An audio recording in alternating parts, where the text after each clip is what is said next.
Imagine this. You wake up tomorrow, grab your bag, turn off your phone and disappear for 30 days. No email, no WhatsApp, no quick, just checking in with the team. You are gone. Now be honest with yourself. Would your business keep growing, or would it slowly start choking without you there to push it every day? If the honest answer is it would probably collapse, then what you have today is not a business, it is a very demanding job with a logo. And your brain is the only thing keeping it alive. From a neurological point of view, that means you are running your company on your prefrontal cortex like a CPU at 100%. Constant decisions, constant monitoring, constant stress. That is why you feel exhausted. That is why even on days off, your mind cannot disconnect. Now imagine the opposite scenario. You come back after 30 days, open your dashboard and see more revenue, more clients served, better reviews, and a calmer team than when you left. At first, your brain does not believe it, because it is wired to think, if I am not in control, everything falls apart. But then the evidence is right there. The business did not just survive, it improved. That is the moment you realize something powerful.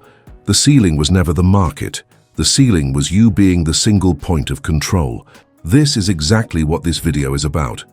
Not motivation, not hustle, not another list of random productivity hacks. This is a step-by-step breakdown of how to build a business so profitable, so well-structured, that it literally performs better when you stop micromanaging every detail. A business that respects your brain, your time, and your life. As a neurologist and neuroscientist would say, you're going to shift from a survival brain that reacts to every problem to an architect brain that designs systems, habits, and environments that run on their own. You will see how to move from being the firefighter to becoming the person who built a city that almost never catches fire. And the best part, this is not theory. These are practical steps you can apply starting this week, even if right now everything depends on you. So stay with this until the end, because each chapter will remove one invisible chain between you and your business. By the time you finish, you will know exactly what to change so that if you disappear for 30 days, your company does not panic. It grows, and it quietly proves to you that you were never meant to be the engine, you were meant to be the architect. Chapter 1. The 30-Day Vanish. Proof a business can outgrow you. Picture this like a controlled experiment with your own life. On day 1, you walk into the office, look at your team and say, "You will not see me for the next 30 days, no calls, no messages, no approvals. The business has to run without me." Then you leave. Your nervous system would scream that this is insane, because your brain is conditioned to believe that your presence equals safety. That is exactly why this thought feels so uncomfortable and so revealing at the same time. Now imagine what happens next, step by step. The first 3 days, your team keeps reaching for you out of habit, then realizes you are not there. Micro decisions that always bounced off your brain suddenly have to be handled by someone else. People start asking, what did they usually look at to decide this? That question alone starts to expose a brutal truth. Either you left behind clear criteria and systems, or there is a black box in the middle of the company with your name on it. As the days pass, patterns emerge. If clients still get answered quickly, it means at least part of your customer system is independent of you. If sales keep happening, it means there is some level of predictable acquisition that does not rely on your daily push. If projects stall, deadlines drift, and no one knows what to do next, it reveals exactly where the organization is still plugged directly into your nervous system. You can almost see your cognitive load mapped across the building. Here is the key insight from a neuropsychology perspective. Your brain has a limited capacity for deep decision-making every day. When your business is wired around you, every issue, big or small, consumes a slice of that capacity. Over time, this constant drain wrecks your focus, your creativity, and your motivation. You are not failing because you are lazy or unproductive. You are failing because your company is structurally dependent on a single brain trying to do the job of an entire system. Now think about the version of this story where you return after 30 days and the opposite happens. Revenue is up, clients are happier, the team is calmer, and your calendar is empty. That is not luck. That is the result of something very specific. You designed the business so the critical loops keep running without you. The right decisions are pre-programmed. The right people know what they own. The right information shows up without you chasing it. The business has started to outgrow the need for you as its daily engine. This chapter is your mirror. If the idea of disappearing for 30 days feels like a guaranteed disaster, good. That discomfort is your most accurate diagnostic tool. It shows you that the problem is not your work ethic or your willpower. The problem is architecture, and architecture can be redesigned. In the next chapter, you will see the hidden paradox that keeps even smart-driven founders trapped, the belief that more control equals more profit, when in reality, it quietly strangles both. Chapter 2. The Ownership Paradox. Why control is silently taxing your profits. Here is the cruel joke most founders never see. The same mindset that helped you launch your business is the exact mindset that stops it from running without you. At the beginning, being everywhere makes sense. You sell, you deliver, you handle the money, you fix every problem. Your brain links me being involved with things working. Over time, that link turns into a belief. If you do not touch it, it will break. That belief feels like responsibility, but it quietly becomes a prison. Every time you say it is faster if I just do it myself, your brain gets a small dopamine hit. You solved something, you feel useful, you feel in control. Neurologically, your reward system starts to associate being the hero with safety and success. The problem is that this same pattern gradually turns you into an invisible tax on every decision. Nothing moves unless it passes through you. Profit does not just depend on good products or good marketing, it now depends on the speed and energy of one tired human. Think about your typical day. How many times are you pulled into questions your team could solve with the right information? Authority and rules. They wait because you always have the final word. That waiting time is pure cost. Opportunities slow down, bottlenecks stack up. Your company's growth curve bends around the limit of your attention span. And because you are a high performer, you respond by pushing harder, sleeping less, trying to squeeze more output from the same brain. You create more control to fix the problems created by too much control. From a neuropsychology angle, this is a classic loop. Your brain hates uncertainty, so it grabs more decisions. The more decisions you grab, the more overloaded you feel. The more overloaded you feel, the more your brain believes it cannot trust anyone else with those decisions. That is the paradox. The more you try to protect the business by centralizing control, the more fragile it becomes without you. What feels like smart ownership is actually increasing risk and silently shrinking your long-term profit. True ownership is something completely different. It is not, I touch everything. It is, I design the environment so that the right things happen without me. Instead of asking, how do I stay on top of everything, the real question becomes, how do I build this so my presence is optional most of the time?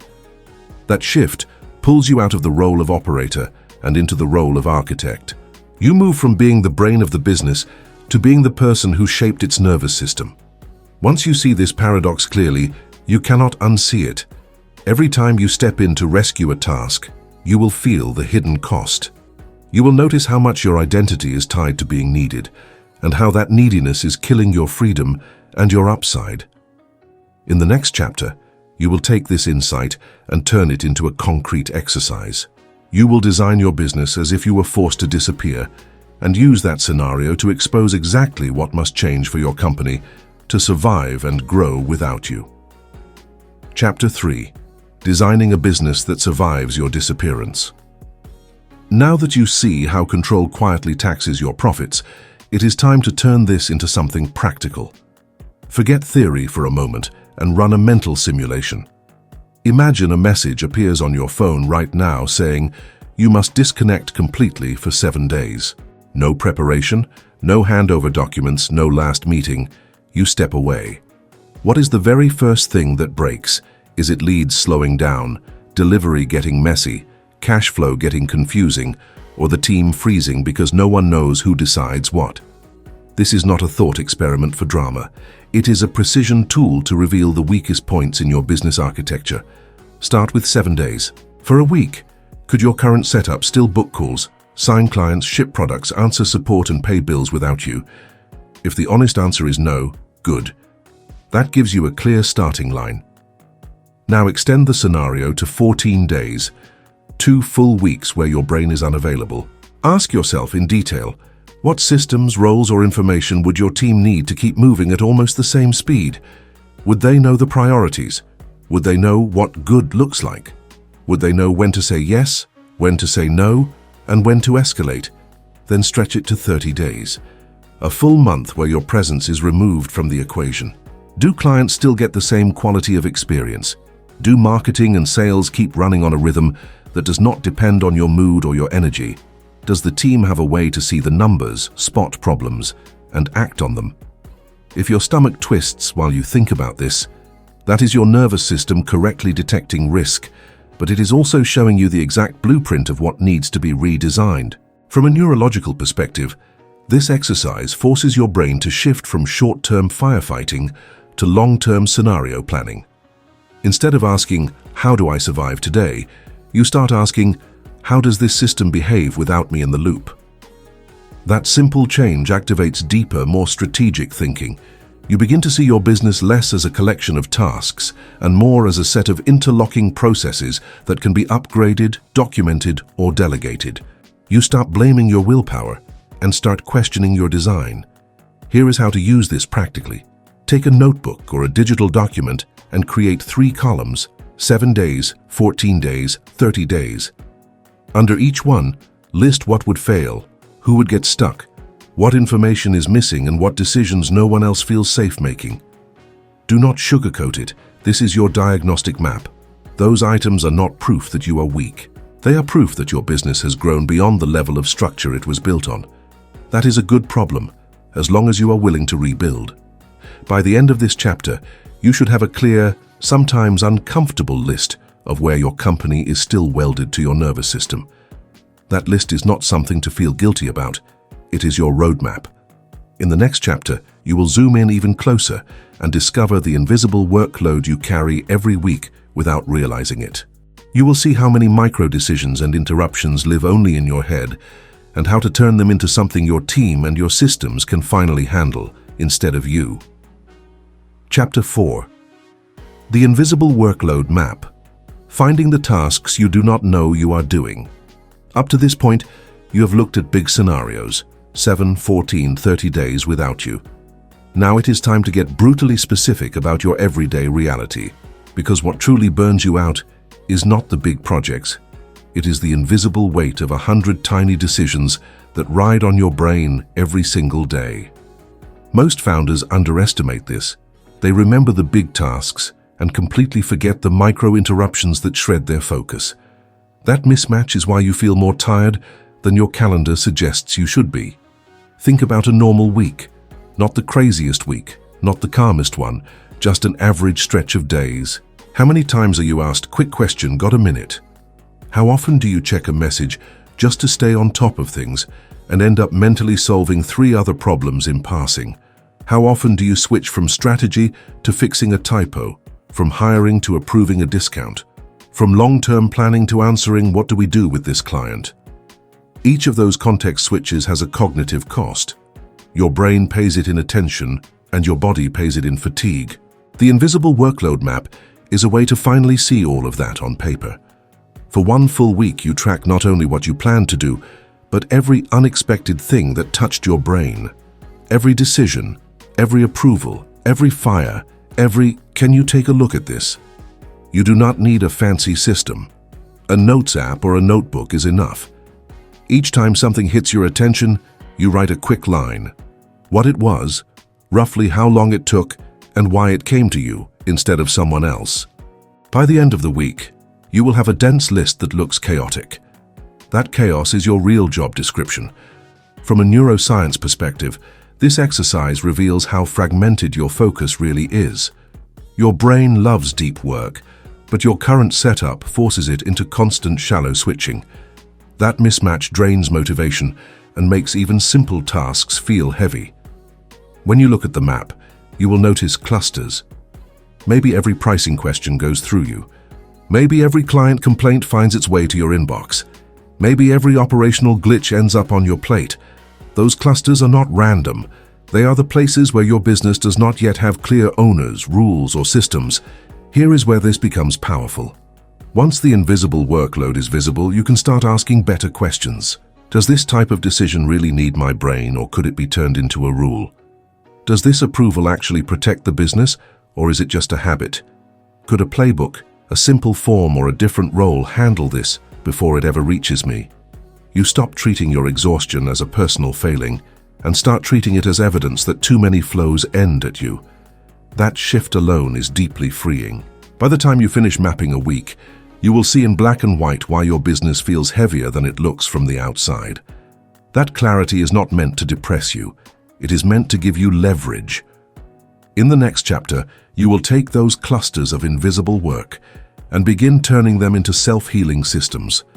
Simple mechanisms that allow your company to find and fix many of its own problems without dragging your attention into every single one.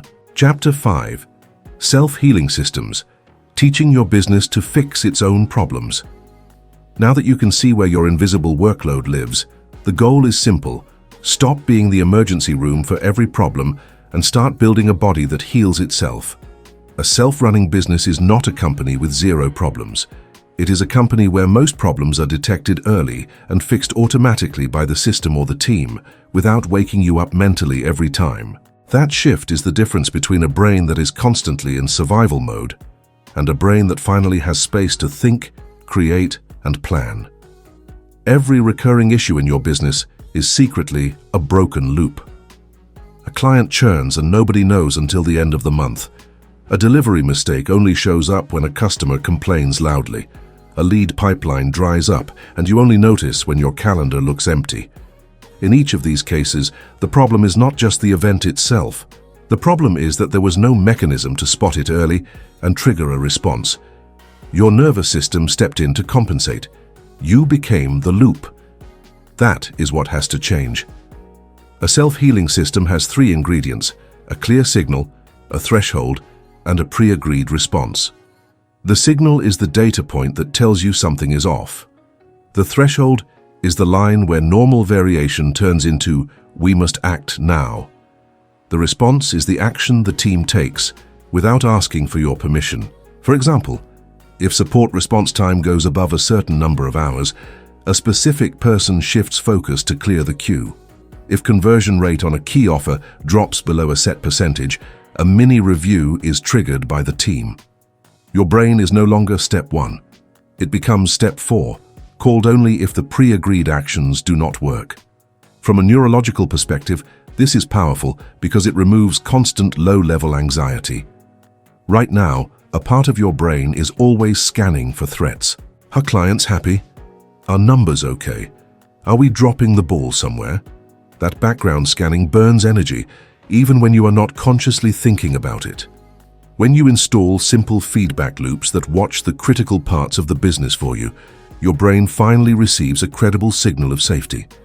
It knows the system will raise its hand if something crosses a danger line. That frees up focus for deep work and long-term decisions. Start small. Pick 1 or 2 areas from your invisible workload map where you are always dragged in, maybe client issues and project delays. Define 1 simple metric for each, 1 threshold, and 1 standard playbook the team follows when that threshold is crossed. It does not have to be perfect. The point is to create the first version of a loop that runs without you. Then you observe, tweak, and improve. Over time, you will have a series of self-healing mechanisms that keep the business stable while using far less of your mental energy. As these systems accumulate, something interesting happens.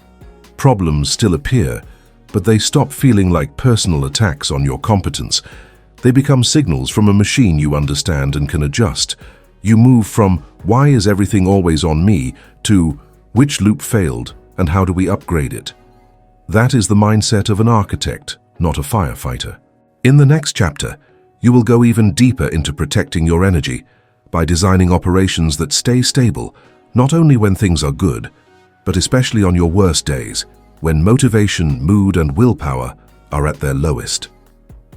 Chapter 6. Emotion-proof operations, running smoothly on your worst day. A business that only works when you are in a good mood is a fragile business. The real test is what happens on the days you wake up tired, unmotivated, or overwhelmed. Those days are not a bug in your system. They are part of being human. If your entire operation depends on you being at peak focus and discipline all the time, you have built a company on emotional quicksand. The goal now is to design operations that keep running smoothly, even when your energy and motivation hit the floor. From a brain science point of view, your willpower and focus are not stable resources. They fluctuate based on sleep, stress, hormones, context, even what you ate. Yet most founders structure their business as if they will always be sharp, patient, and decisive. That is why on low-energy days, everything feels heavier, tasks pile up, and simple decisions suddenly feel impossible. You are not broken. Your systems are asking your brain to do too much heavy lifting with no support. Emotion-proofing your operations means redesigning them so they rely more on structure and less on your current state. The first principle is standardization of key decisions. Anywhere you find yourself deciding from scratch over and over, you are spending emotional energy you do not need to spend. Instead, you create simple rules, checklists, and criteria that turn decisions into almost mechanical steps. For example, clear rules for discounts, clear rules for accepting or rejecting clients, clear steps for handling a delay or a complaint. When the rules are written and accessible, you and your team can act even on low motivation days. Because the path is already drawn, you just follow it. The second principle is simplification of choices. Your brain gets tired not just from effort, but from too many options. If your day is filled with open-ended questions like, what should I work on next? Or, which of these 10 projects is most important? Your decision-making circuits get overloaded early. Emotion-proof operations reduce the number of open loops you face. This can be as simple as a daily priority list with 3 non-negotiables, a fixed weekly rhythm for recurring tasks, and a clear owner for each area so responsibilities do not float in the air. The fewer ambiguous choices, the less your mood can sabotage momentum. The third principle is building in recovery without guilt. A system that never anticipates low days is a system that will crack under real life. You design your operations so that short dips in your energy do not instantly create chaos. That might mean having a second in command who can run the day when you need to step back, buffers in your deadlines instead of everything being last minute, and routines that protect your sleep and focus as seriously as you protect revenue. Paradoxically, by planning for weakness, you make the entire business stronger. Once your operations are less reactive to your emotional state, you notice an immediate difference. You stop feeling like every bad day is a disaster. You trust that the machine can keep moving even when you are not at your best. That trust calms your nervous system, which in turn improves your clarity and productivity when you do step in. In the next chapter, you will take advantage of this new stability to do something powerful. Capture your best thinking and your best days once, then turn them into a playbook that allows your team to behave as if you were always at your peak, even when you are not in the room. Chapter 7. Clone yourself. Once, turning your best day into a playbook. You have seen how to protect your energy and build systems that do not collapse on your worst days. Now it is time to do the opposite move. Capture your best days and multiply them. Because right now, the most valuable asset in your business is not your time, it is your judgment. The way you think about clients, solve problems, negotiate, prioritize, and say no is the real engine behind your results. The mistake most founders make is trying to share this through random conversations, hoping the team picks it up. That is too slow and too fragile. You need a deliberate clone strategy. Cloning yourself does not mean creating another person who works as hard as you. It means turning what is currently unconscious and automatic in your brain into something visible, teachable, and repeatable. Start by choosing one perfect day or one perfect process that truly represents how you want things done. Maybe it is how you run a sales call, how you onboard a client, how you handle a crisis with calm and clarity. On that day, you record everything. Use screen recordings, audio notes, written reflections. As you work, narrate your thinking. Not just what you do, but why you choose one path instead of another. From a neuroscience angle, this is you externalizing your mental models. You are pulling patterns out of your prefrontal cortex and putting them into the world so other brains can use them. Once you have that raw material, you do not try to turn it into a textbook. You turn it into a practical playbook. That means clear steps, key phrases, examples of good and bad, and decision rules like, if X happens, we do Y, and here is why. You can co-create this with a team member. You act and explain. They observe and document. The result is a living document that captures your best version of that process. The magic happens when this playbook is not just written, but trained. You sit with your team and run simulations. You show them the logic, not just the script. You let them practice while you give feedback, but you resist the urge to grab the wheel. Your goal is not to prove you are better. Your goal is to transfer the pattern.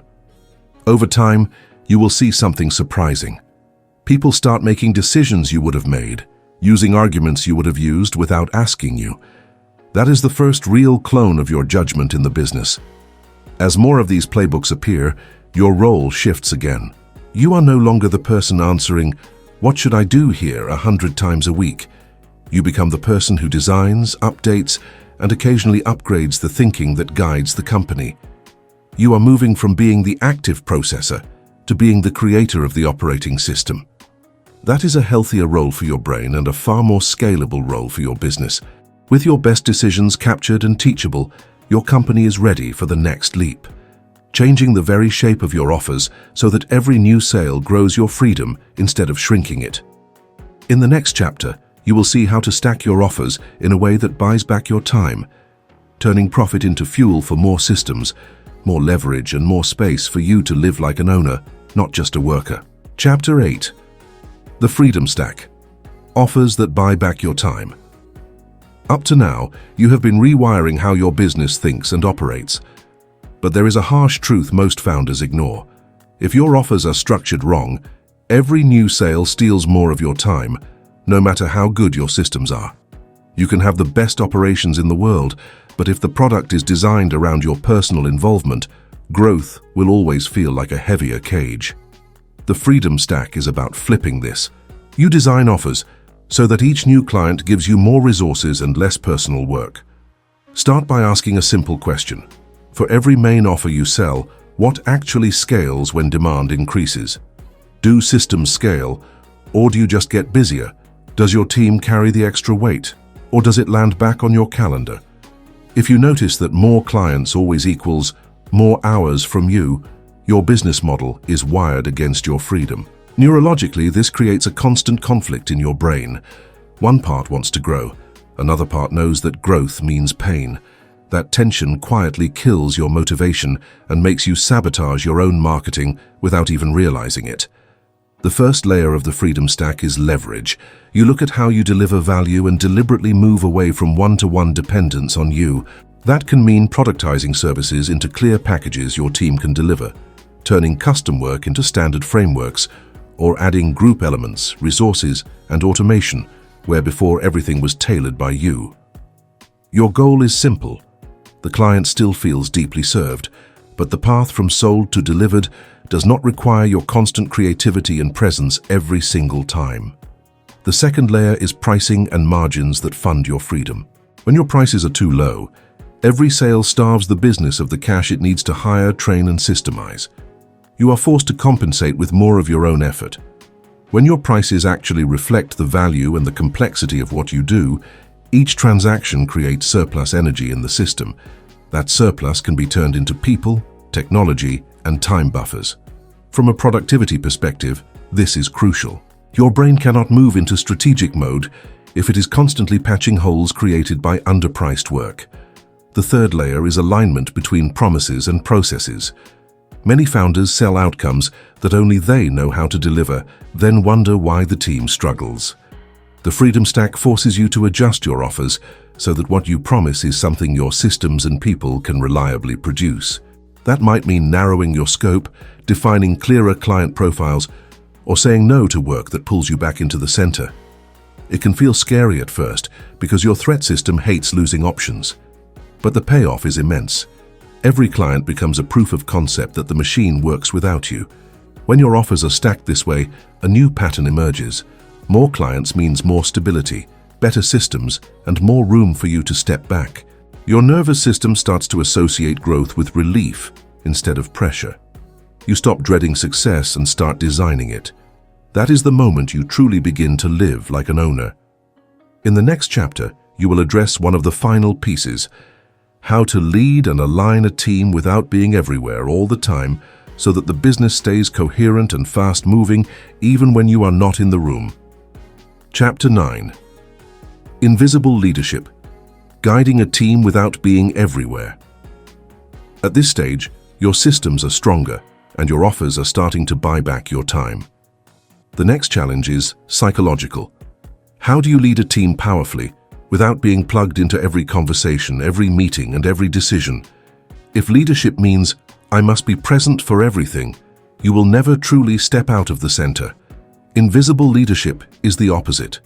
It is the art of shaping how people think and act when you are not around, so the business keeps moving in the right direction with minimal direct input from you. Most founders confuse presence with leadership. They sit in every meeting, approve every plan, and answer every message because they care. Over time, this trains the team's brain to check with you before moving. You become the safety button. Neurologically, that creates dependence. Their decision-making circuits never fully switch on because they know you will validate or correct whatever they choose. The result is a group of capable people behaving like interns who are afraid to act. You feel frustrated that no one takes ownership. They feel anxious about disappointing you. Everyone is stuck. Invisible leadership starts by making decision rights painfully clear.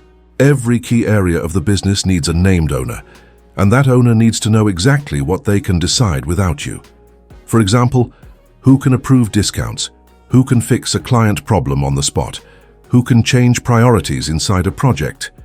When those lines are visible, the team's nervous system relaxes. They no longer waste energy wondering, is this my call? They know where their authority starts and ends. That clarity alone speeds everything up and reduces the amount of just checking with you that lands on your plate. The second tool of invisible leadership is simple public scoreboards. Your team cannot steer the ship without feedback. If they do not see the numbers, they cannot feel the impact of their actions. So you choose a handful of metrics that matter most. Maybe leads, conversion, delivery time, client satisfaction, cash. You make them visible in a shared dashboard, and you talk about them regularly. Not to shame people, but to build a shared sense of cause and effect. When they see the numbers move in response to their decisions, their brain gets real-time reinforcement. They learn faster and depend less on your opinion. The third tool is asynchronous rituals. Instead of trying to be in every room, you design a communication rhythm that works even when you are not there live. Daily or weekly written updates, short Loom videos, clear agendas for meetings and documented decisions. This reduces misunderstandings, prevents drama, and allows you to stay informed without being chained to endless calls. It also trains your team to think in written, structured form, which naturally improves clarity. For a busy brain, this is a gift. You consume information when you have bandwidth, not whenever someone needs attention. As invisible leadership grows, something important happens inside you. You stop feeling guilty for not being everywhere because you know the system is not leaderless. It is just no longer leader-dependent in a childish way. Your influence shows up in the standards, the rules, the metrics, and the culture, not just in your physical presence. That makes your time in the business far more valuable. When you do step in, it is to make high-leverage decisions, coach key people, and adjust the overall design, not to micromanage tasks. With leadership no longer anchored to your constant presence, your company is ready to be managed from a higher altitude. In the next chapter, you will see how to condense the entire complexity of your business into a single, calm screen that tells you if things are healthy, where to look, and when to intervene, so you can truly run the company like an architect instead of a traffic controller. Chapter 10. Building a calm dashboard. One screen to run the whole company. Right now, your mental dashboard is probably a mess. Numbers in 5 different tools, updates buried in chats, random screenshots, half-remembered metrics from last month. Your brain has to stitch all this together just to answer a basic question: are we okay or not? A self-running business needs the opposite. It needs one simple, trusted view that tells you at a glance whether the machine is healthy, where the tension is, and whether you need to step in. That is what a calm dashboard is for.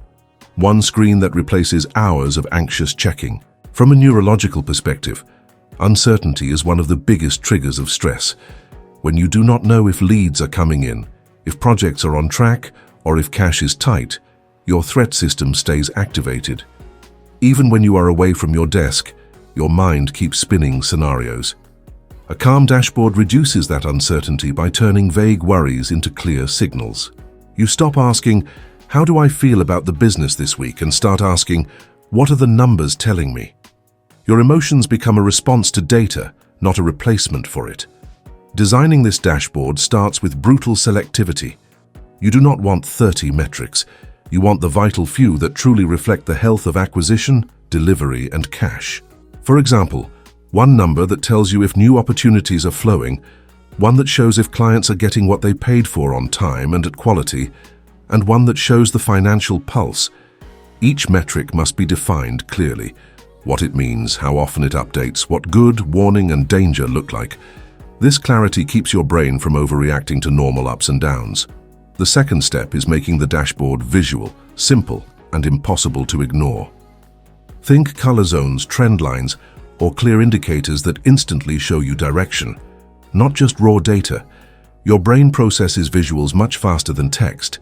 When you open that screen, you should be able to tell in 10 seconds whether things are stable or not.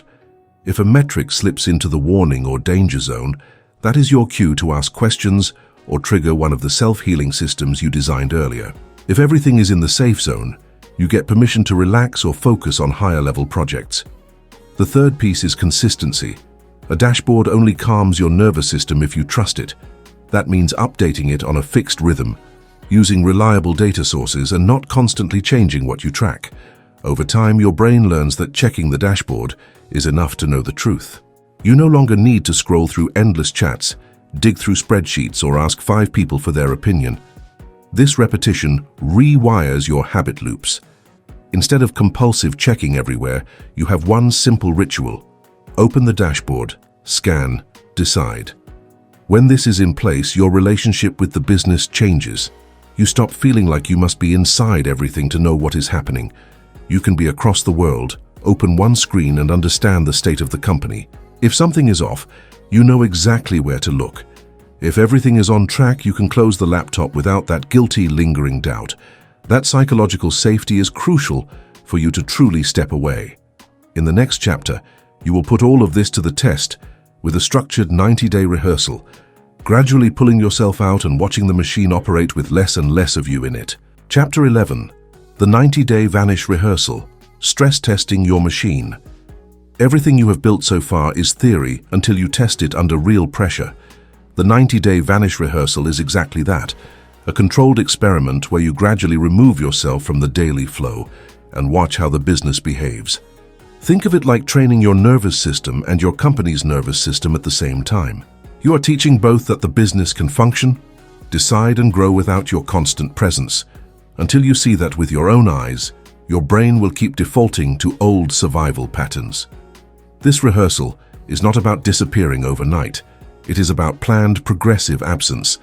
In the first month, you start with short windows. You pick one full day each week where you are completely unreachable during working hours. No calls, no quick approvals, no just one message. Before that day, your team knows who owns what, which self-healing systems are active, and how to use the Calm dashboard. You come back the next morning and review what broke, what worked, where did people hesitate, which decisions still bounced back to you. Those friction points become your to-do list for system upgrades. In the second month, you extend the gap. You step away for whole weekends where you deliberately do not check in, even mentally. You notice how your body reacts. Do you feel pulled to just check the numbers? Do you invent crises in your head because silence feels dangerous? This is your nervous system detoxing from addiction to constant control. At the same time, your team gets used to acting without you. They rely on the rules, playbooks, and dashboards you created instead of defaulting to your opinion. You evaluate again. Which loops held? Which ones cracked when you were gone longer? By the third month, you aim for a full week where you are effectively a ghost in the operation. The company runs on its systems, roles, offers, and metrics. You behave like an owner, not an operator. You might review the dashboard once a day, but you do not step into execution unless a true emergency appears. When you return fully, you do a rigorous debrief. Where did speed drop? Where did quality slip? Where did people feel exposed without you? Where did they shine more than you expected? This is not an exercise in blame. It is a scan of how ready your business really is to survive a future 30-day vanish. From a brain science perspective, this rehearsal rewires deep beliefs. Your old story says, if I am not there, everything falls apart. Each successful step away provides conflicting evidence. Your brain sees that leads still came in. Clients were served, money flowed, problems were solved. That evidence slowly weakens the old neural pathway and strengthens a new one. The system works. At the same time, if something does break, you do not treat it as proof that you can never leave. You treat it as a clear signal of where to improve design, training, or ownership. By the end of these 90 days, you and your business will have gone through a series of controlled separations and reunions. You will know, practically, how far you can step back today and what needs to change for that distance to grow. More importantly, you will have tasted the feeling of not being needed every second. That taste is dangerous in the best way. It makes it almost impossible to go back to the old way of operating. In the last chapter, you will use that perspective to draw a brutally honest picture of the two futures in front of you and make a conscious choice about which life and which kind of business you are really building. Chapter 12. The exit from your own job, a vision that hurts to ignore. Up to now, you have been rebuilding the way your business thinks, moves, and depends on you. This last step is about something deeper than systems. It is about choosing who you are going to be inside this company. Because whether you admit it or not, right now you are either building a machine that gives you freedom or a job that will quietly consume the next 10 or 20 years of your life. Both paths are being created in every decision you make today. Picture the first future. You stay the center of everything. You keep approving what could be delegated, solving what could be systemized, rescuing what could be redesigned. Revenue might grow. People might even admire your work ethic. But inside, nothing really changes. Your calendar stays full of small decisions. Your brain never gets real rest. Vacations are just working from a different chair. You tell yourself you are doing it for a while, until things calm down, but they never do, because the model itself requires you to be there. You are the engine, and engines do not get holidays. Now picture the second future. The business you have been designing in these chapters is fully alive. Systems catch most problems early. Offers are structured, so each sale funds more freedom, not more chaos. Your team moves with clarity because decision rights, playbooks, and dashboards guide them without constant hand-holding. You can step away for a week, then a month, and the numbers stay strong or even improve. Your role has shifted to architect, strategist, investor in people. You use your brain for high-leverage thinking, not endless firefighting. From a neuropsychology perspective, these two futures shape your behavior long before they arrive. If deep down you believe you are the only one who can keep things safe, your nervous system will fight every attempt to step back. You will sabotage delegation, delay documentation, and find reasons to stay in the middle. But if you start to emotionally commit to the second future, something subtle shifts. You stop asking, "Can I really let go?" and start asking, "What has to be true for me to let go without guilt or fear?" That question leads to action instead of paralysis. This is the moment to get brutally honest with yourself. Which identity are you more attached to? The heroic operator who is always needed, always busy, always in demand, or the calm architect whose value comes from design, not from constant presence?